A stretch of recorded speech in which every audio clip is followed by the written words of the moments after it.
Welcome back to another episode of Investies. This week, we are going to discuss government shutdowns, what happens when a government shutdown occurs, and what impact do government shutdowns have on the overall economy.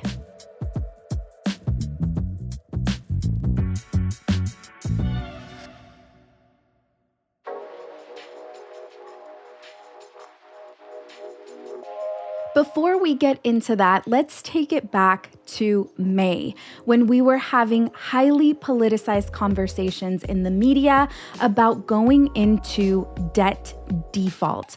A lot of the times, debt default is confused with a government shutdown. Back in May, we were looking for the debt ceiling to be raised in order to be able to pay our bills. I'm not going to go into the details of that today. I do have an article that I wrote for Hey Chica on People in Español that we can link in the show notes if you want to learn more about the debt default. But the reason I'm bringing it up is because, as I said earlier, there is confusion between the two. And so I just want to let you know that these are two separate issues. However, with that being said, when we went into a debt default, Fitch, who is one of the top 3 credit rating agencies, did give the United States a stern warning that the fact that we are potentially going into default can lower our credit rating. Fitch did end up lowering our credit rating just a few months after making that statement. We have an entire episode breaking down the credit agencies that rate all of the countries. If you want to check that out, we'll also link that in the show notes. Now, tying this all together, Moody's, the third credit agency that has not downgraded us, gave us a stern warning this week on Monday, letting us know that basically, if we don't get our act together, they will also downgrade us. This is important because when the United States of America doesn't have a good credit score, that doesn't just impact the United States of America.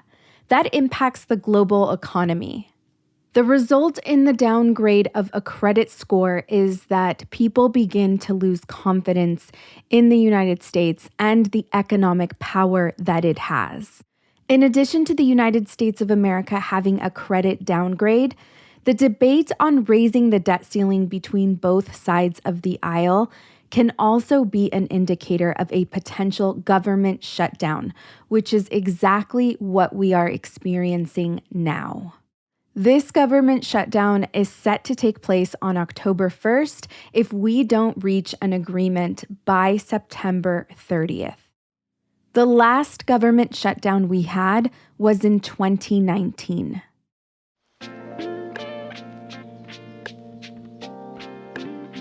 Let's talk about why a government shutdown happens. A government shutdown happens when Congress cannot come to an agreement on 12 bills that fund government operations before the start of the new fiscal year. Really quickly, a fiscal year is a 1-year period that companies and governments use for financial reporting and budgeting. It represents the start of a new year, not necessarily January 1st. It can be in different quarters within the year. The fiscal year for the government begins on October 1st, on Q4 or quarter 4. So every year before October 1st, before the new fiscal year starts, they have to come to an agreement on 12 bills that need to be funded. These 12 bills are known as the 12 annual appropriation bills.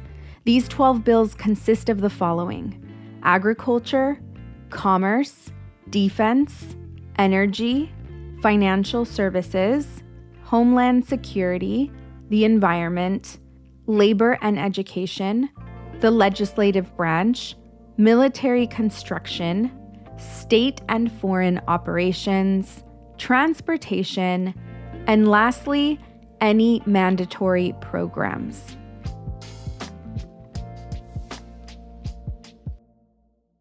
I did research to try and find out exactly what the issue was with both sides of the aisles trying to agree on the 12 bills, if there was something specifically that was holding up Congress from coming to an agreement. I did read in a Forbes article that the conflict was primarily over the Ukraine funding and border security, but I was not able to confirm that anywhere, and they didn't provide a source for that comment. When I read statements like that, I don't care who's providing the news. I always like to cross-reference and see if I can confirm those types of statements. And when I can't confirm them, then I like to just take them with a grain of salt because a lot of this is being highly politicized with the coming up election next year. This is exactly what was happening in May with the debt ceiling debate. All right, so anytime that Congress does not agree on the 12 annual appropriation bills, then we have an Anti-Deficiency Act that takes place. This act was initially passed in 1884, and then it was amended in 1950. And what it does is enforce that federal agencies cannot spend or obligate any money without an appropriation, meaning approval from Congress. So those 12 appropriation bills need to be approved with an assigned amount of money that both sides of the aisle agree to.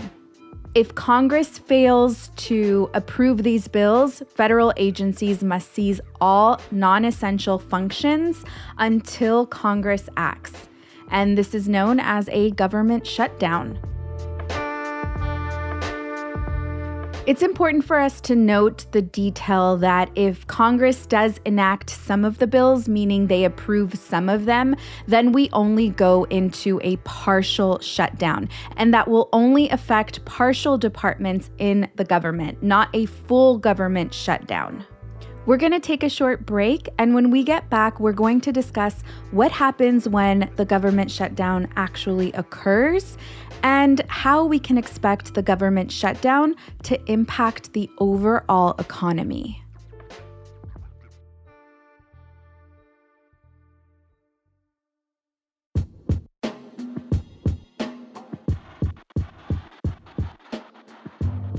Investie, have you started investing yet? Did you know that investing can completely change your mindset and perspective on money? That's how we're going to build generational wealth, is by investing. This is the perfect time to start your journey.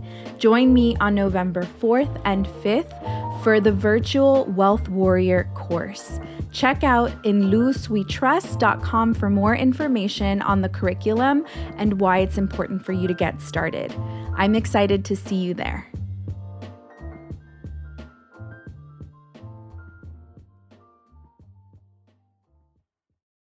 And we're back.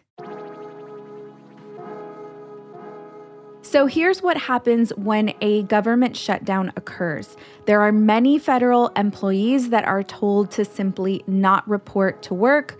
However, we do have some employees that are deemed essential. They will have to report to work. Some examples of that are law enforcement and traffic control. However, those essential employees will not get paid. That department that pays out government employees is shut down and not functioning. Once the government reopens, those employees will get paid retroactively. This is currently being called a Republican shutdown. This is because it is a group of Republicans that are refusing to budge on further spending. While it is not clear which of the 12 bills they are not agreeing on, what we do know is that Republicans are wanting to spend less on these bills. So they're refusing to come to an agreement and approve them because they are wanting to cut budgets. The positive news here is that since 1976, we have had 20 government shutdowns, and the average shutdown has only lasted 8 days. These are typically short because government employees aren't getting paid. So, they're trying to move it along as fast as possible. The longest government shutdown we have had was in 2019. That shutdown lasted 34 days. However, it was a partial shutdown, so it didn't affect a lot of folks across the board. That specific shutdown was tied to Trump's demand for $5.7 billion in federal funds for the U.S.-Mexico border wall.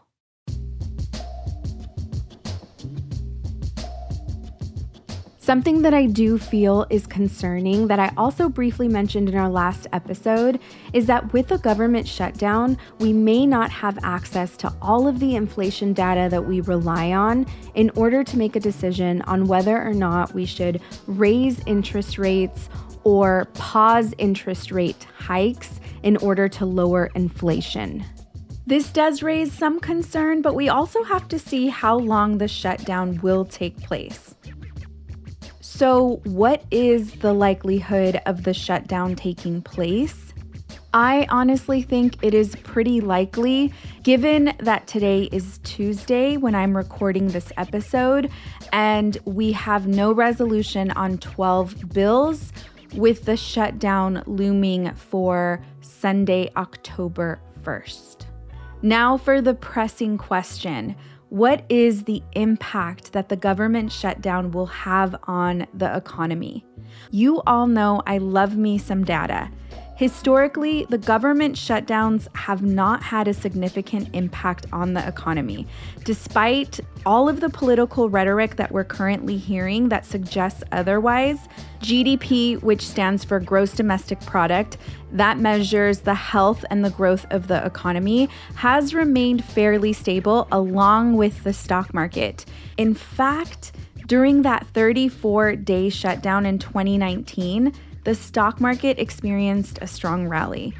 However, with that being said, we have all kinds of things going on around us. There is inflation, there's rate hikes, there are problems on problems on problems right now. So I feel like although historically we've never seen the stock market impacted, the stock market is sensitive right now. We are sensitive.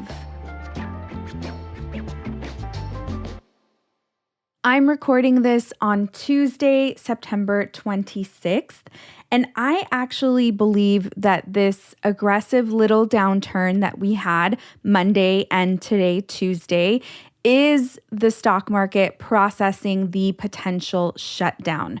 Now, I understand that historically the stock market has not been impacted, but again, given all of the news around us, I do feel like it is processing that potential shutdown, not to mention Moody's giving us a hard warning that we can get downgraded. There's just too many things going on right now in the market.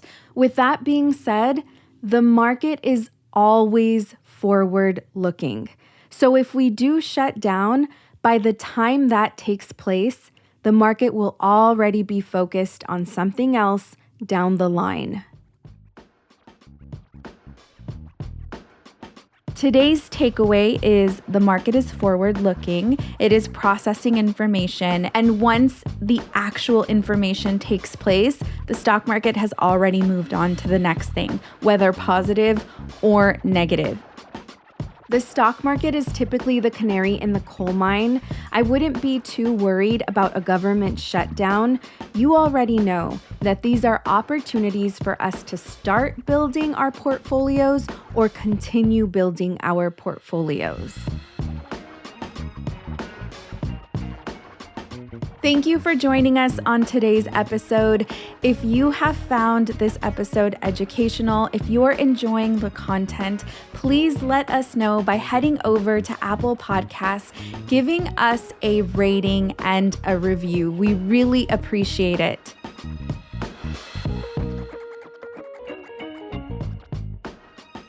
Investies podcast is a Cosmic Standard and In Luz We Trust production. I'm your host, Linda Garcia. A very special thank you to our team, Eliza Smith, Jacob Winnick, Asia Simpson, Nina Gensler, Debs, and Samaya Adams.